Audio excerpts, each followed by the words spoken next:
Come on, submit. What's going on? This online expense report system does not work. I'm sitting here trying to do my job and the system isn't letting me do it. It's just more work for me, less results. It's just such a waste. You know, you might want to keep that down. I don't think it does a lot of good to tell the whole world that you're not happy about what Mike's making you do. I'm an award-winning veteran sports writer. What are they going to do, get rid of me? No, but they could call you out on some things. Like what? Well, for starters, you're wearing a cardigan. Cardigans are in right now. Do me a favor. Could you take off a shoe and toss it back and forth? A Mr. Rogers reference, really?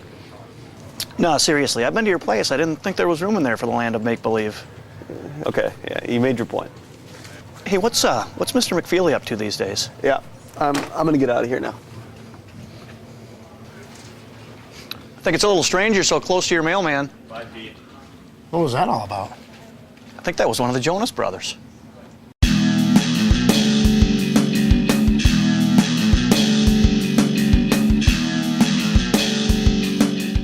What's up, everybody? Tom Pellicero here with Pete Dougherty. Pete, I feel like we've kind of lived this week before. The Packers coming off of a loss to the Vikings in which they couldn't rush the passer, they couldn't protect the passer. Brett Favre carved him up, and afterwards one of the veterans comes out and has some negative things to say about what they're doing on defense.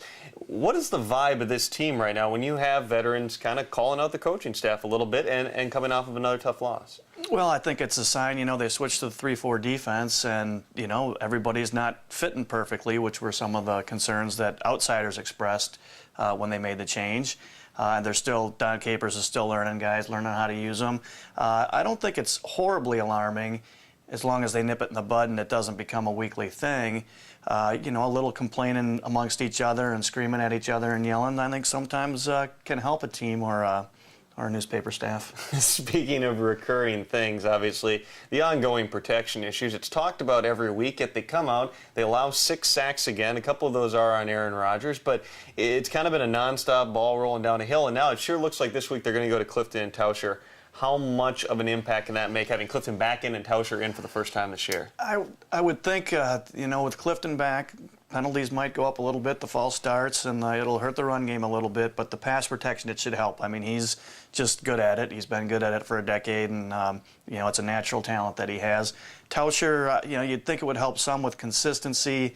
I don't think this is going to make a huge difference, and it just goes to show that, you know, what your problems are early in the season, they're usually your problems at the middle and end of the season, too. It's just hard to make up for the deficiencies until you can add new personnel. You wrote in your Wednesday column that the Packers at this point are just another team. They haven't beaten the good teams. They've beaten the bad teams. It just looks like they're a middle-of-the-road club right now. We're not really going to get a barometer, I wouldn't think, down in Tampa Bay unless they somehow come out and lose that game, which I don't think is going to happen.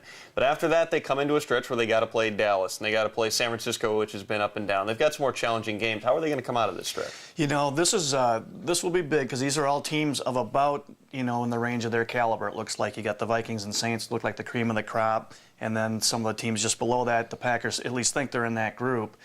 So this will show a lot about what they are, and I think that McCarthy and Thompson at least need to show progress from 6-10, and progress would be 8-8, 9-7. I know a lot of people will be really disappointed with that, especially after the preseason, but they at least need to show some progress from last year, or otherwise there'll really be questions, I'm sure, even by the executive committee about what they're doing here. For Pete, I'm Tom. See ya. Tom, we got to talk. You know, we set things up around here for a reason. We just simply cannot tolerate this sort of behavior from any one individual. I know. I'm sorry. I was frustrated with the system and the system? I'm talking about you being here instead of at your normal job. Hosting American Idol? Okay, you win.